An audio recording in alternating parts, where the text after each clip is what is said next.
कि आप जानते हैं हम कक्षा 9वीं का गणित विषय पढ़ रहे हैं और अभी हम फर्स्ट चैप्टर को देख रहे हैं। तो इसी चैप्टर का ये तीसरा वीडियो लेक्चर है। तो इसमें हम क्या करेंगे, इस वीडियो में हम संख्या रेखा पर नंबर्स को निरूपित करना सीखेंगे। ठीक है, सभी नंबर्स को तो ये हम सीखेंगे और साथ के साथ यहाँ पे हम ये सीखेंगे कि कैसे हम दो नंबर्स के बीच में अपरिमेय संख्या ज्ञात कर सकते हैं और कितना ज्ञात कर सकते हैं, है ना। तो हम सबसे पहले देखते हैं प्राकृत संख्याओं को हम कैसे नंबर लाइन पे रिप्रेजेंट करेंगे। ठीक है, कैसे प्रदर्शित करेंगे, कैसे निरूपित करेंगे। तो इसके लिए हम एक नंबर लाइन बनाते हैं सबसे पहले। ठीक है,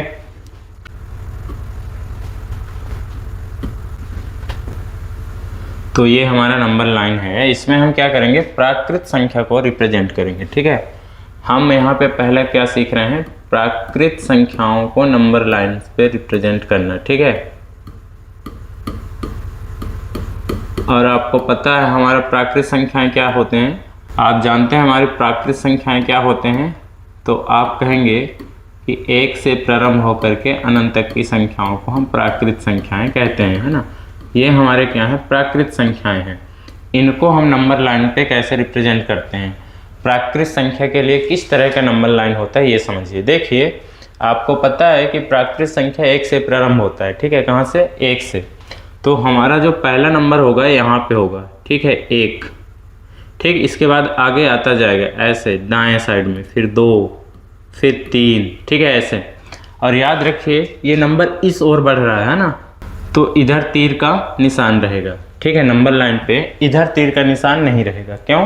क्योंकि जो नंबर है ना इधर नहीं बढ़ रहा है। ठीक है, ये दाएं साइड में बढ़ रहा है, बाएं साइड में नहीं। तो दाएं साइड में तीर का निशान रहेगा और हम किसी भी प्राकृत संख्या को यहाँ पे ऐसे रिप्रेजेंट कर सकते हैं ना, सभी प्राकृत संख्याओं को। तो 1, 2, 3, फिर ऐसे 4, ऐसे 5, 6, 7। एक चीज़ का हमेशा याद रखें कि जब भी हम नंबर लाइन पे नंबर को रिप्रेजेंट करते हैं तो ये जो दूरी हम रखते हैं ना, ये इनके बीच में ये जो दूरी रखते हैं ये हमेशा समान रहता है ना। जितना दूरी 1 से 2 के बीच में रहेगा उतना ही दूरी 2 से 3 के बीच में, उतना ही दूरी 3 से 4 के बीच में रहेगा। ठीक है, समान इकाई यहाँ पे दूरी रहता है। ठीक, तो इस चीज़ को याद रखें।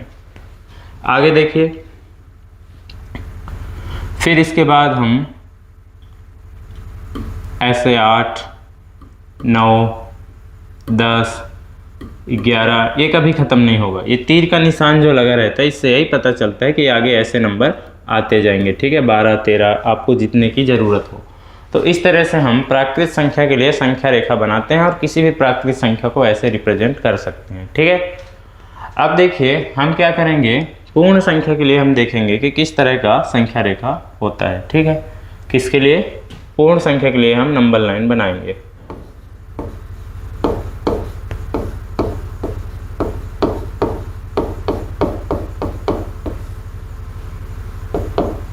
तो देखिए, एक हम यहाँ पे नंबर लाइन बनाते हैं पहले।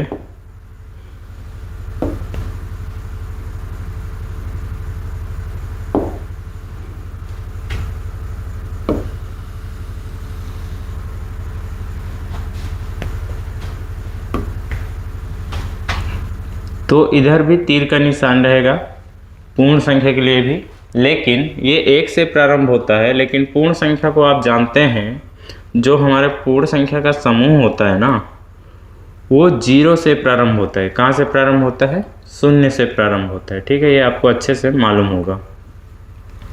जो हमारा पूर्ण संख्या जिसको हम W से व्यक्त करते हैं, ये 0 से प्रारंभ होता है। 0, 1, 2, 3, 4 ऐसे बढ़ता जाता है। ठीक है, ये हमारा क्या है, पूर्ण संख्याओं का समूह है। तो हम जब इसको नंबर लाइन पर रिप्रेजेंट करेंगे तो यहाँ पे हमारा सबसे पहला नंबर जो होगा वो क्या आएगा, 0 आएगा। ठीक है, और इधर तीर का निशान नहीं रहेगा। क्यों? क्योंकि ये जो नंबर है इधर बढ़ रहा है, इधर नहीं। ठीक है, तो 0, 1, 2, 3, 4, 5 ऐसे यहाँ पे इन्फिनिटी तक इसको हम लिख सकते हैं। ठीक है ना, ये तीर का निशान यही बताता है कि इसको हम आगे की ओर बढ़ा सकते हैं। ठीक है, जितने की हमको ज़रूरत होगी।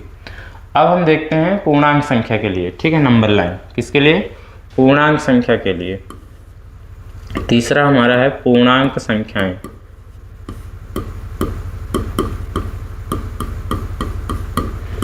जिसको हम I या फिर Z से प्रदर्शित किए थे, है ना, किससे, I या फिर Z से।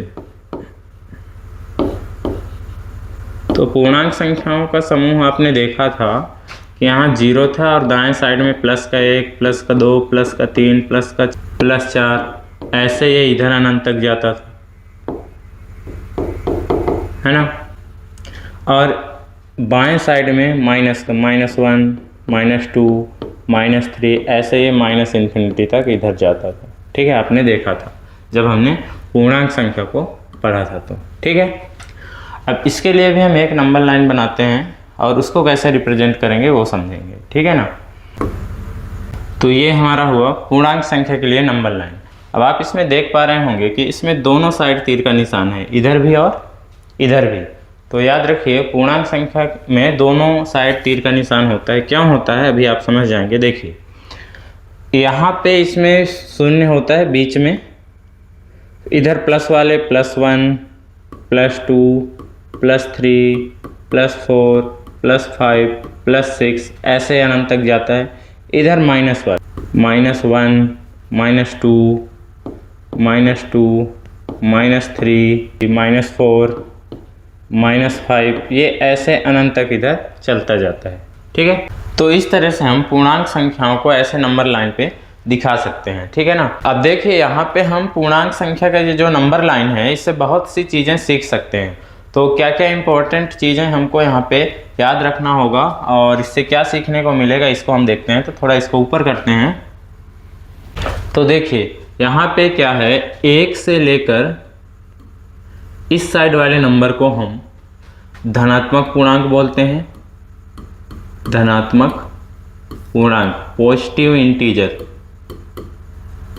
धनात्मक पूर्णांक। और यहाँ पे -1 से लेकर, शून्य से नहीं, -1 से लेकर इस साइड बाएं साइड में इन नंबर्स को हम बोलते हैं, जितने भी नंबर्स इधर आएंगे उन सबको हम बोलेंगे ऋणात्मक पूर्णांक। ऋणात्मक पूर्णांक।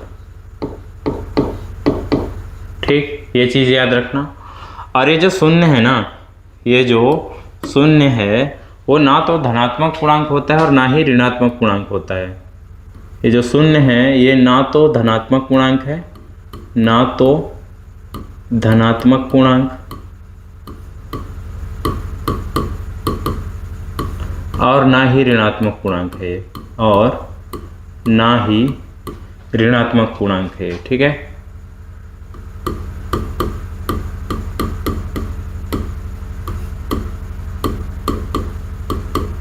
तो इस चीज़ को याद रखें। ये जो शून्य है ना तो धन में होता है ना ही ऋण में होता है। ठीक है, उम्मीद है यहाँ तक समझ में आया होगा ये चीज़। ठीक है, 1 से लेकर इस साइड दाएं साइड में ये सारे नंबर धनात्मक पूर्णांक होते हैं। -1 से लेकर इधर बाएं साइड में सारे नंबर ऋणात्मक पूर्णांक कहलाते हैं। और जो शून्य है ना तो धन में होता है ना ही ऋण में होता है। अभी हमने इतना चीज़ सीखा। ठीक है, नेक्स्ट चीज़ हम यहाँ पे क्या समझ सकते हैं, याद रखिएगा।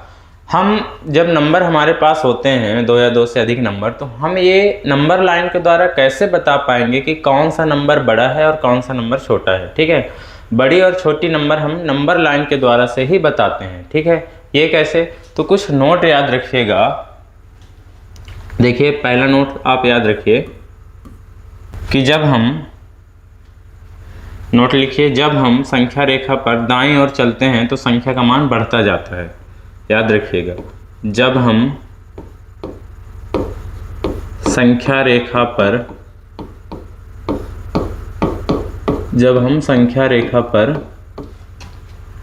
दाईं ओर चलते हैं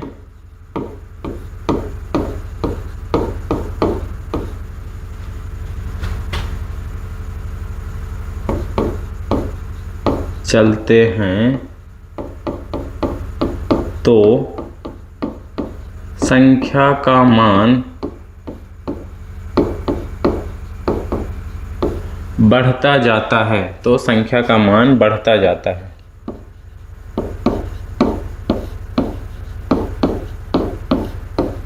इस चीज़ को याद रखें। ठीक है, जैसे मान लो अगर हम यहाँ पे से यहाँ पे हैं अगर, और यहाँ से अगर हम संख्या रेखा पर दाईं ओर चलें, ठीक है, कहाँ, दाईं ओर, अगर हम दाईं ओर चलते हैं तो संख्या का मान बढ़ता जाएगा। जैसे कहने का मतलब ये है कि अगर हम यहाँ पे हैं -4 में और हम इधर की ओर जा रहे हैं तो -4 और -3 में इसमें से -3 बड़ा होगा, क्योंकि -4 इधर है और -3 उस साइड है। क्योंकि हम यहाँ पे थे और जैसे ही इधर जाएंगे तो मान बढ़ता जाएगा, तो हम इधर गए ना तब तो -3 में पहुँचे, तो -4 से बड़ा -3 है, -3 से बड़ा -2 है, क्योंकि मान बढ़ता जा रहा है। -2 से बड़ा -1 है, और -1 से बड़ा 0 है, और 0 से बड़ा 1 है, 1 से बड़ा 2 है, 2 से बड़ा 3, 3 से बड़ा 4, ऐसे। ठीक है। और इसका उल्टा, जब हम संख्या रेखा पर, तो दूसरा नोट लिखिए,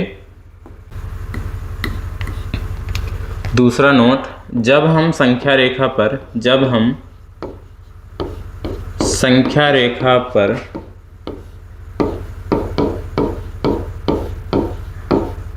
बाईं ओर चलते हैं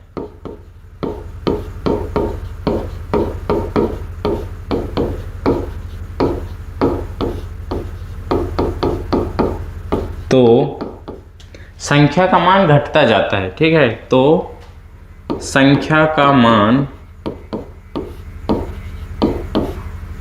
तो संख्या का मान घटता जाता है। इस चीज़ को याद रखें, तो संख्या का मान घटता जाता है। ठीक है, हमने क्या बोला अभी कि जब दाईं ओर चलते हैं तो संख्या का मान बढ़ता जाता है, मतलब अपने पिछले वाले में से अगले वाला बड़ा होगा। लेकिन जब हम बाईं ओर चलते हैं तो हमारा मान जो है घटता जाता है, मतलब पहले वाला से बाद वाला क्या होगा, छोटा होगा। ठीक है, तो देखिए कैसे। मान लो हम संख्या रेखा पे यहाँ पे हैं, -1 पर हैं, क्या है, यहाँ पे हैं, -1 पर हैं, मान लो हम यहाँ पे हैं।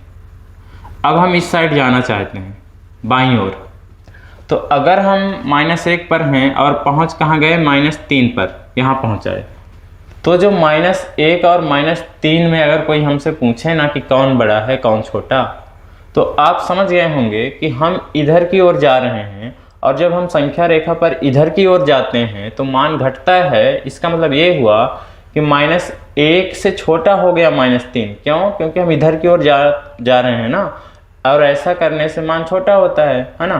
तो -3 छोटा है यहाँ पे -1 से, है ना। उम्मीद है आपको ये चीज़ समझ में आया होगा। ठीक है, जैसे मान लो हमारे पास 2 नंबर्स लिख के कोई आपसे पूछता है, जैसे देखो मान लो यहाँ पे लिखा है -3, क्या लिखा है, -3, और यहाँ पे लिखा है -10। अब आपसे कोई पूछेगा कि इन दोनों में से छोटा कौन है, इन दोनों में से छोटा नंबर कौन है, तो आपको ऐसे देख के नहीं बताना है, आपको सोचना है कि नंबर लाइन पे जब हम इनको रिप्रेजेंट करेंगे, जब निरूपित करेंगे, तो कौन किधर जाएगा। नहीं आया समझे ना।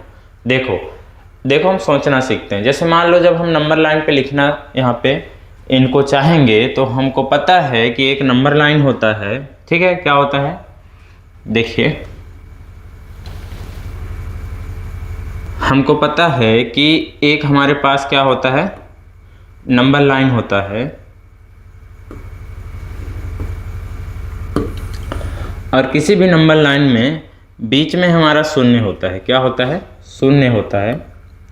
और ये तो आपको मालूम हो गया होगा कि शून्य के इधर हम प्लस वाले नंबर लिखते हैं, है ना, मतलब दाएं साइड में, और बाएं साइड में हम माइनस वाले नंबर लिखते हैं।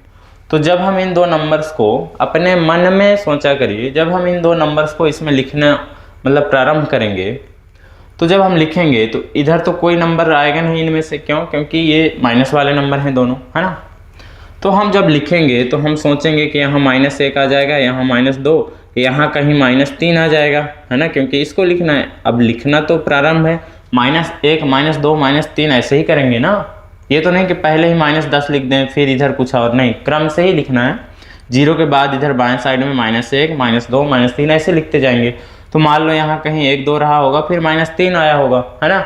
फिर इसके बाद ऐसे लिखते जाएंगे, फिर कहीं जाके मान लो -10 आएगा। ऐसे ही तो रिप्रेजेंट करेंगे, है ना। तो अब बताइए इन दोनों में से कौन छोटा है और कौन बड़ा।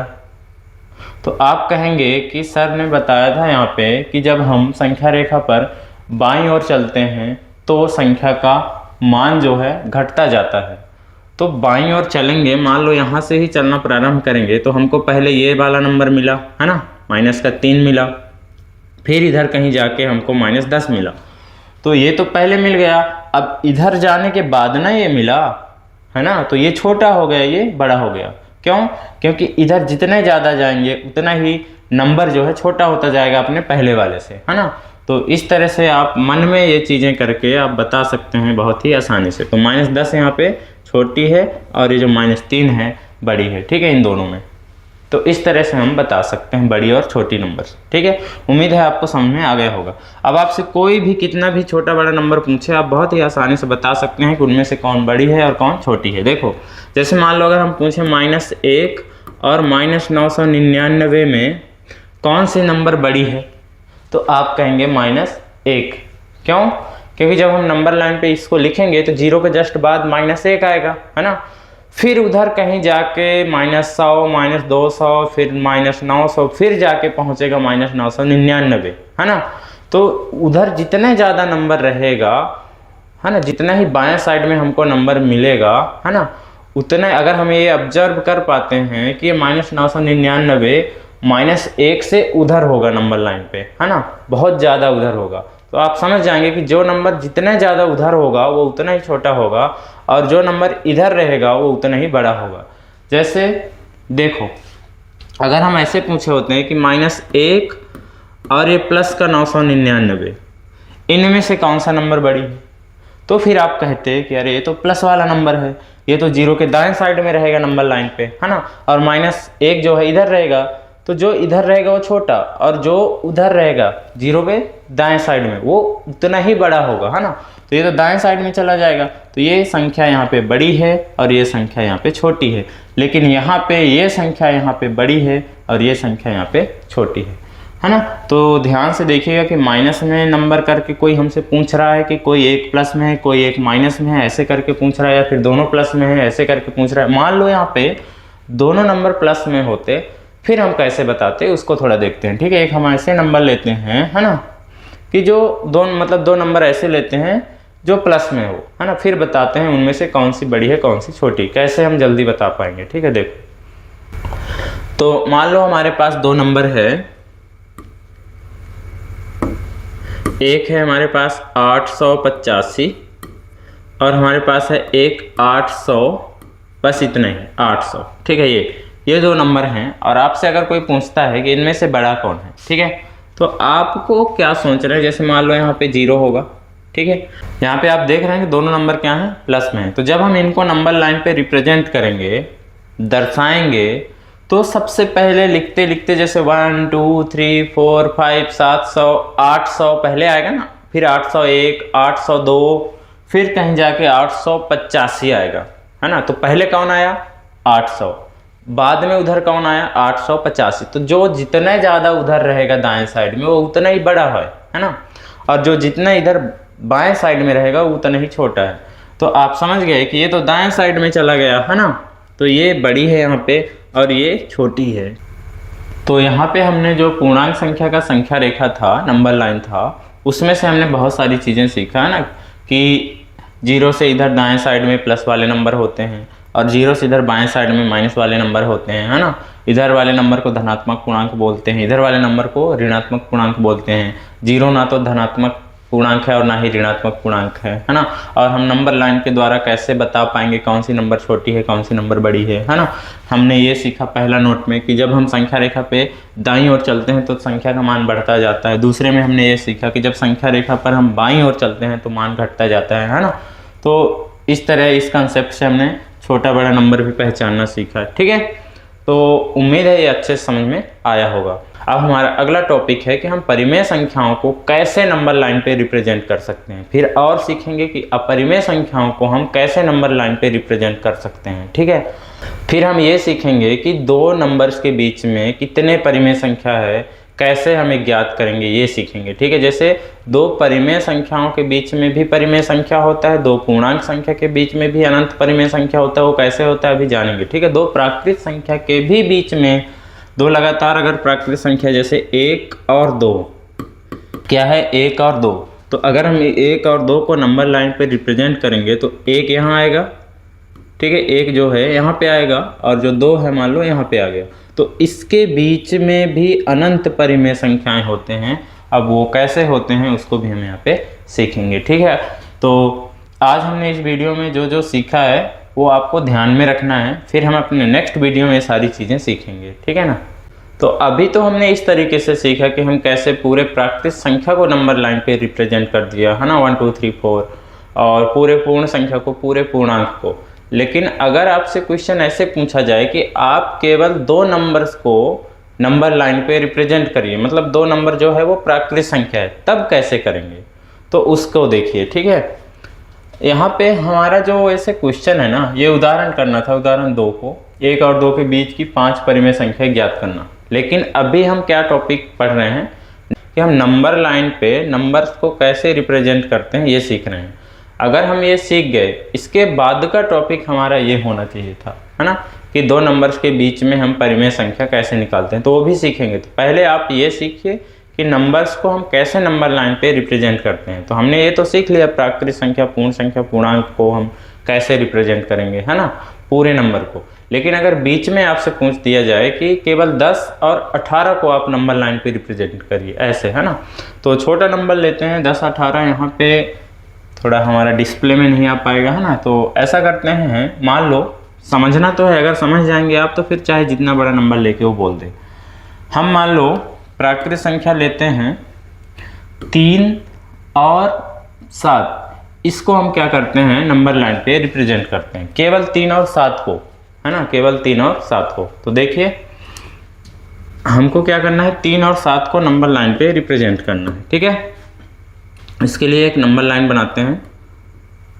तो ये हमने एक नंबर लाइन बनाया, और इस नंबर लाइन पे हमको करना क्या है, 3 और 7 को रिप्रेजेंट करके दिखाना। और ये 3 और 7 मान लो प्राकृत संख्या यहाँ पे है, ठीक है। तो कैसे करेंगे, देखो हमको पता है यहाँ पे क्या होगा, पहला नंबर हमारा 1 होगा, क्योंकि प्राकृत संख्या 1 से प्रारंभ होता है। पर हमको 1 को दर्शा के दिखाना नहीं है, यहाँ पे हमको 3 और 7 को दिखाना है इस नंबर लाइन पे, है ना।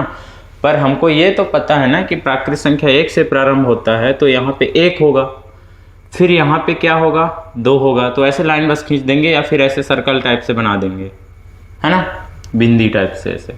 तो यहाँ 2 होगा, यहाँ 3 होगा, जो कि हमको यहाँ पे दिखाना था। तो यहाँ आप लिख सकते हैं, ये 3 हो गया हमारा, यहाँ हमारा 4 होगा, फिर यहाँ 5 होगा, फिर यहाँ 6 होगा, और यहाँ कहीं जाके हमारा क्या होगा, 7 होगा। आप इधर बना भी सकते हैं लाइन ऐसे, 8 के लिए, 9 के लिए। अगर कहता 9 को भी दिखाओ तो यहाँ 9 कर देते। तो जो हमारा क्वेश्चन था कि हमको 3 और 7 को नंबर लाइन पे दिखाना है ना, प्रदर्शित करना है। तो इस तरह से हम 3 और 7 को दिखा सकते हैं, ऐसे नंबर लाइन बना के, ठीक है।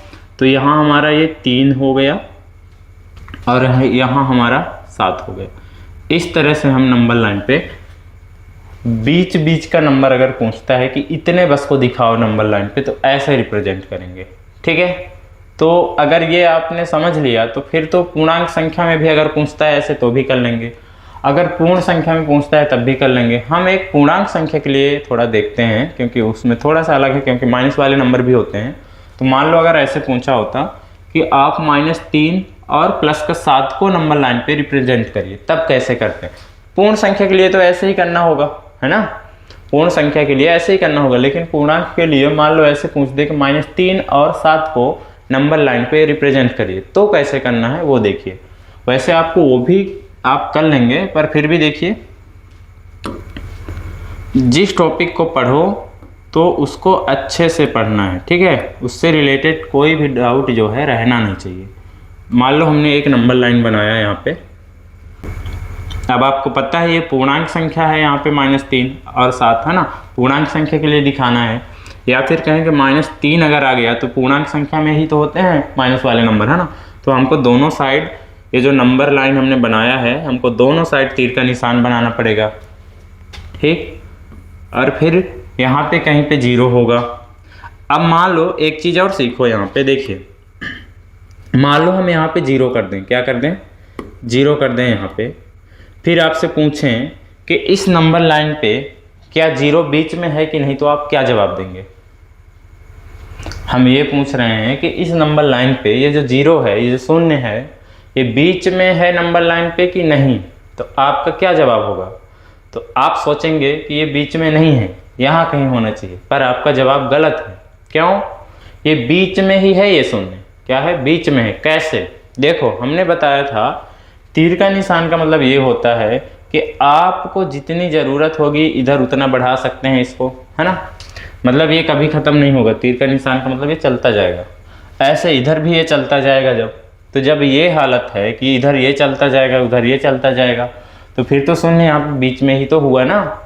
तो मतलब अगर आपने पूर्णांक संख्या के लिए नंबर लाइन बनाया है या फिर अगर आपने नंबर लाइन पे दोनों साइड तीर का निशान लगा दिया है तो आप कहीं पे भी 0 कर दीजिए, वो बीच में ही रहेगा। ठीक है, उम्मीद है आपको ये समझ में आया होगा। ठीक है, तो अभी हमको क्या करना है, इस नंबर लाइन पे -3 और 7 को रिप्रेजेंट करना है, -3 और 7 को। तो हम मान लेते हैं कि यहाँ पे 0 है। क्या है? 0 है। यहाँ पे क्या है? शून्य है। अगर यहाँ पे शून्य है तो फिर यहाँ पे क्या होगा? आप कहेंगे सर -1, क्योंकि आप बाएं साइड लिख रहे हैं। अगर दाएं साइड लिखते और पूछते कि यहाँ पे क्या होगा तो आप कहते सर +1, है ना।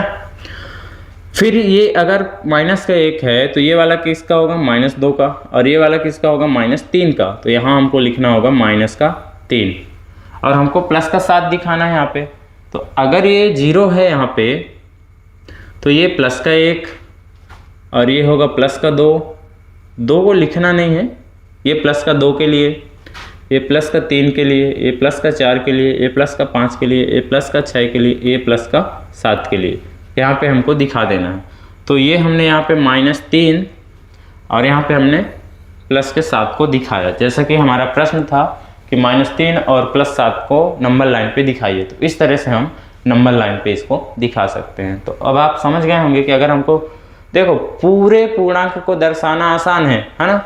0 करके इधर -1 -2 -3 कर दें, इधर +1 +2 ऐसे करके। लेकिन अगर बीच में पूछता है ना कि केवल इन नंबर्स को रिप्रेजेंट करिए, ऐसे नंबर्स को, तो फिर इस तरह से आपको बना के दिखाना है। ठीक है, नंबर लाइन। तो उम्मीद है आपको ये चीज़ें समझ में आ गई होंगी। ठीक है, अब हमारा अगला टॉपिक है कि हम परिमेय संख्याओं को कैसे इसमें दिखाएं, है ना। नंबर लाइन पे कैसे दिखाएं परिमेय संख्याओं को। परिमेय संख्या मतलब जो बटे के रूप में नंबर होता है, जैसे 3/4 इस तरह का नंबर जो होता है उसको कैसे नंबर लाइन पे दिखाएं, अब ये सीखेंगे। ठीक है, उससे पहले देखो, अगर हम आपसे यहाँ पे पूछें कि आप इसको नंबर लाइन पे रिप्रेजेंट करिए 24/4 को। अगर हम आपसे पूछें कि 24/4 को नंबर लाइन पे रिप्रेजेंट करिए, तो आपको पता होगा 24/4 का मतलब क्या है। 24/4 का मतलब क्या है? आप कहेंगे सर 6। ये कैसे?